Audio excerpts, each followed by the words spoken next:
பாரத தேசத்தில் என்னைக்கும் உயிரோட்டமாக ஓடிக்கொண்டிருக்கும் பண்பாடு அப்படிங்கிற நதியில் பெண்மைக்கு மிகவும் போற்றத்தக்க இடம் உண்டு. பெண்மையின் பேராற்றலை பாடும் காவியங்களாக சீதையின் கற்புத்திறன், கண்ணகியின் மாண்பு, திரௌபதியின் ஆற்றல் ஆகியன இந்த மண்ணில் இன்றளவும் போற்றப்பட்டு வருவதுண்டு. பேசும் தெய்வமாக, அரவணைக்கும் அன்னையாக, வாழ்க்கையில் நலம் புரியும் துணைவியாக, அன்பு காட்டும் சகோதரியாக, செல்ல மகளாக நம் நாட்டில் பெண்மையின் உயர்வு பெருமைப்படுத்தப்படுகிறது.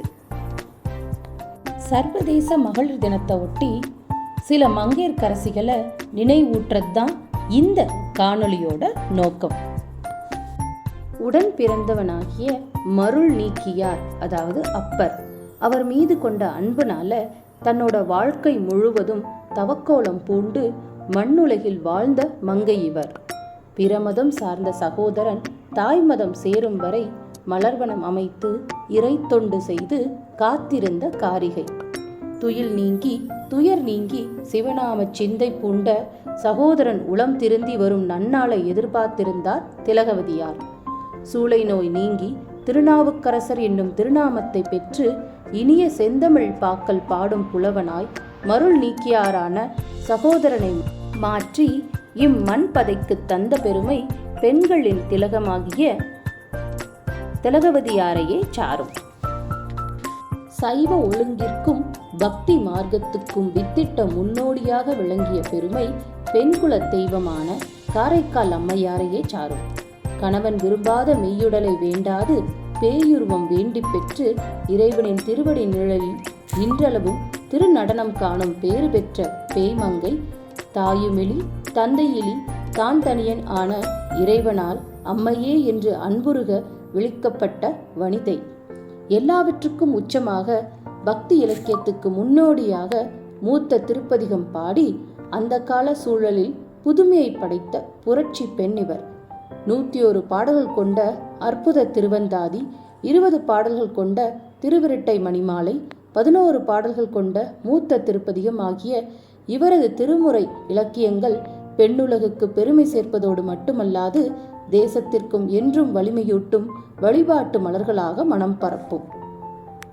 பாரத தேசத்தின் வம்சாவளி குடும்பத்தில் பிறந்து அமெரிக்காவின் கொலம்பியா விண்வெளி ஊர்தியில் 1997 பறந்து தன் 41ஆம் வயதில் உலக மக்களின் நட்சத்திரமாக விளங்கிய நங்கை கல்பனா சாவ்லா. விண்வெளிக்கு பயணம் செய்த இந்த முதல் பெண்மணி முதல் விண்வெளி பொறியாளர். 372 மணி நேரம் விண்வெளியில் இருந்து என பல சாதனைகள் புரிந்து சரித்திரத்தில் இடம் பிடித்த சாதனையாளர் இவர். 2003ஆம் ஆண்டு விண்வெளியில் 16 நாட்கள் ஆய்வுகள் முடித்து விண்கலத்தில் விண்வெளி வீரர்களுடன் திரும்பும்போது அமெரிக்காவின் டெக்லாஸ் விண்பரப்பில் வெடித்துச் சிதறி பலியானார். பாரத நாட்டுக்கு பெண் குலத்துக்கும் பெருமை சேர்த்த இவர் என்றும் நம் போற்றுதலுக்குரியவர். இளைஞர் நலன், பெண்ணுரிமை, விடுதலை, தற்கால இந்திய வாழ்க்கை நிகழ்வுகள், சமூக சூழல்கள், மலைகள், ஆறுகள், கோயில்கள் என கருப்பொருள்களை கொண்டு கவிதைகளை படைத்து இந்தியாவின் கவிக்குயிலாய் சிறகடித்தார் சரோஜினி நாயுடு. 12ஆம் வயதில் சென்னை பல்கலைக்கழகத்தில் நடைபெற்ற மெட்ரிக் தேர்வில் முதலிடம் பெற்றார். வங்காள பிராமண குடும்பத்தில் மூத்த மகளாக பிறந்த சரோஜினி தெலுங்கு மொழியை தாய்மொழியாக கொண்ட மருத்துவரை பல்வேறு சவால்களை எதிர்கொண்டு வெற்றி பெற்று திருமண துணைவராக ஏற்றது அன்றைய நாளில் ஒரு புரட்சியாக அமைந்தது. சுதந்திர போராட்ட வீரர், கவிஞர், இந்திய தேசிய காங்கிரசின் முதல் பெண் தலைவர், உத்தரப்பிரதேச மாநில முதல் பெண் ஆளுநர் என பல முதன்மைகளுக்கு பெயர் பெற்ற சரோஜினி நாயுடுவின் பிறந்த நாள் மகளிர் தினமாக கொண்டாடப்படுவது வியப்பில்லைதான். காந்தியடிகளால் மிக்கி மவுஸ் என்று செல்லமாக அழைக்கப்பட்ட இவரது வாழ்க்கை பெண்ணுலகுக்கு வழிகாட்டியாக அமைந்தது. 9வது வயதில் பயின்று 13வது வயதில் மதுரை சித்திரை திருவிழாவில் வாசித்து தன் இசையால் கேட்பவர்களை எல்லாம் லயிக்க வைத்த முதல் பெண் நாதஸ்வர கலைஞர் MS பொன்னுத்தாயி அம்மாள். இசைக்கச்சேரியில் ஆண்கள் மட்டுமே வாசித்து வந்த நாதஸ்வர இசையை தனியொரு பெண்ணாக அமர்ந்து வாசித்து முத்தமிழுக்கு பெருமை சேர்த்த பேரறிஞர் இவர். நிறைமாத கர்ப்பிணியாக இருந்த போதும் வாசிப்பை நிறுத்தாத MS பொன்னுத்தாயி தனது முதல் ரசிகரான கணவரின் மரணத்துக்கு பின் வாசிப்பதை நிறுத்திவிட்டார்.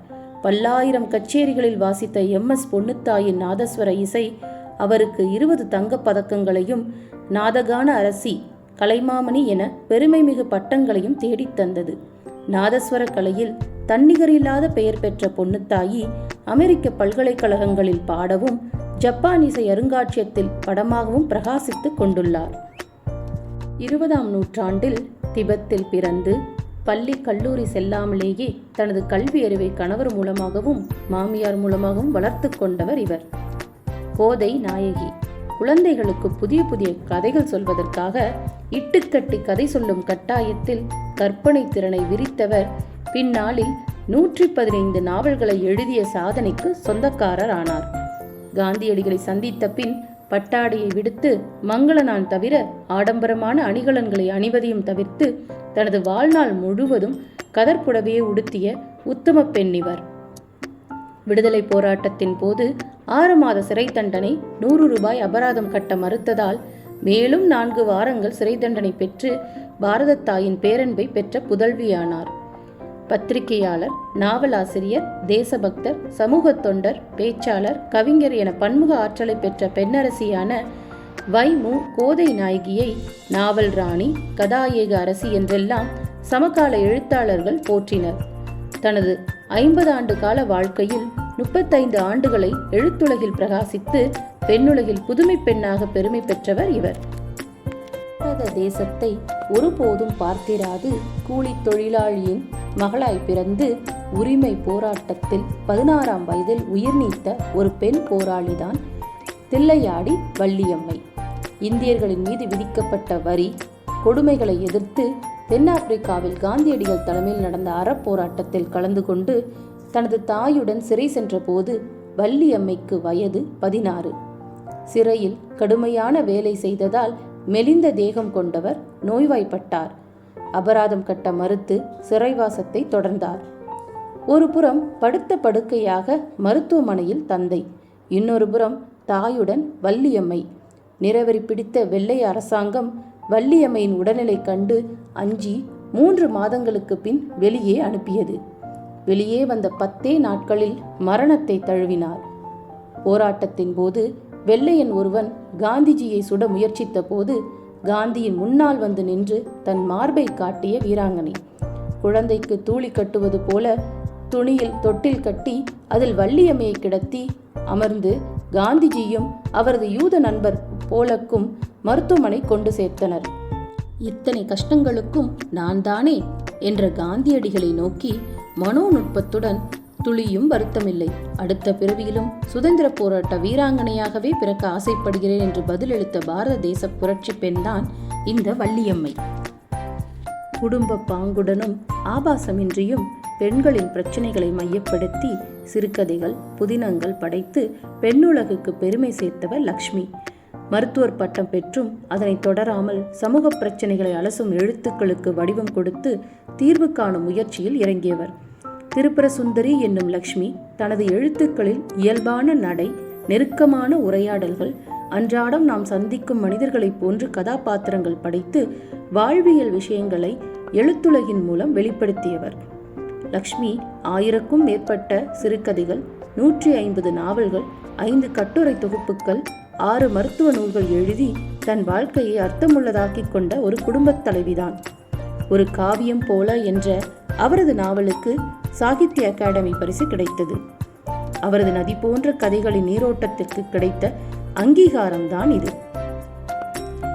மேற்சொன்ன பெண்ணின் பெருமைக்கு அடித்தளமிட்டவர்களைப் போன்றே சமீபத்தில் இன்னும் நிறைய சாதனைகளை பெண்கள் மேற்கொண்டு கொண்டுதான் இருக்காங்க. வலிமைமிகு பெண்களின் புகழுக்கு பாரத அன்னை என்றும் வழிகாட்டிக் கொண்டே இருப்பாள்.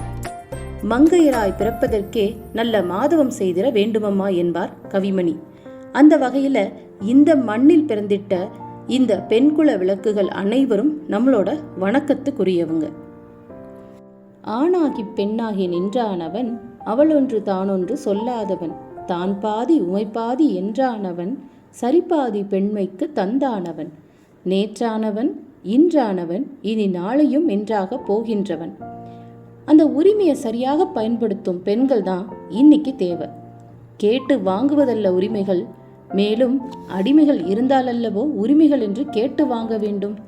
நம்மளோட கடமைகளை மறக்காமல் நல்லபடி நிறைவேற்றினாலே போதும்.